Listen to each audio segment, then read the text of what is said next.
আপনার চুল কি শ্যাম্পু করার পরেও অনেক ভারী অনুভূত হয়? মনে হয় যে কন্ডিশনার কোনো কাজই করছে না? প্রোডাক্ট লাগালে মনে হয় যে চুলের উপরে বসে আছে, ভিতরেই ঢুকছে না। তাহলে একটা কথা আপনার জানতে হবে, সেটা হচ্ছে সমস্যা চুলের না, সমস্যা হচ্ছে চুলের উপরে কি জমেছে সেটা। অনেকে ভাবেন আমার চুল লো পরোসিটি, তাই আমার চুলের ভেতরে প্রোডাক্ট ঢুকছে না। হ্যাঁ, ইন্টারনেট অনেক বছর ধরে এই কথাই শিখিয়েছে, কিন্তু এই যে লো পরোসিটি, এটা আসলে কিছু না। মূলত হলো এটা আমাদের চুলের উপরে জমে থাকা বিল্ড আপ। একটু ভেবে দেখুন, আমরা প্রতিবার কন্ডিশনার ব্যবহার করছি, যেটা করতেই হবে, কিন্তু সেই কন্ডিশনার যখন আমরা পরবর্তীবার ধুয়ে ফেলছি, সেটা পুরোপুরি ধুয়ে যাচ্ছে না, কিছুটা রয়ে যাচ্ছে।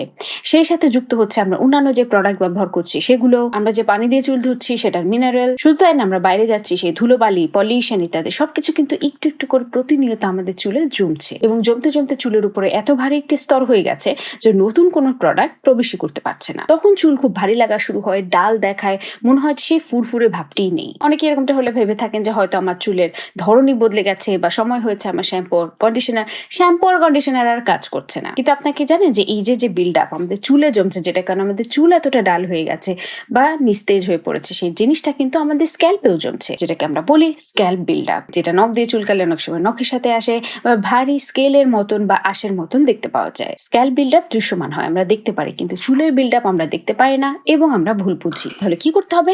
আপনার শ্যাম্পু কন্ডিশনার সব বদলে ফেলতে হবে?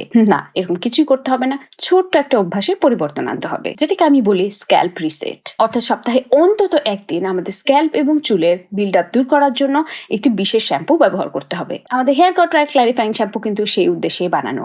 এতে থাকে স্যালিসিলিক অ্যাসিড স্ক্যাল্পের বিল্ড আপ আলগা করতে, জিঙ্ক পাইরোথিন ফ্লেকিং কমাতে এবং কিটোকোনাজল ফাঙ্গাসের বিরুদ্ধে কাজ করে। আপনার বাকি রুটিন পরিবর্তন করতে হবে না, সপ্তাহে অন্তত একদিন এই স্ক্যাল্প রিসেট আপনার হেয়ার কেয়ার রুটিনের একটি অংশ করে নিন। এতে আপনি আপনার চুলে অনেক পরিবর্তন লক্ষ্য করবেন বলে আশা করি। Follow Hair Got Right to know your hair and care it right.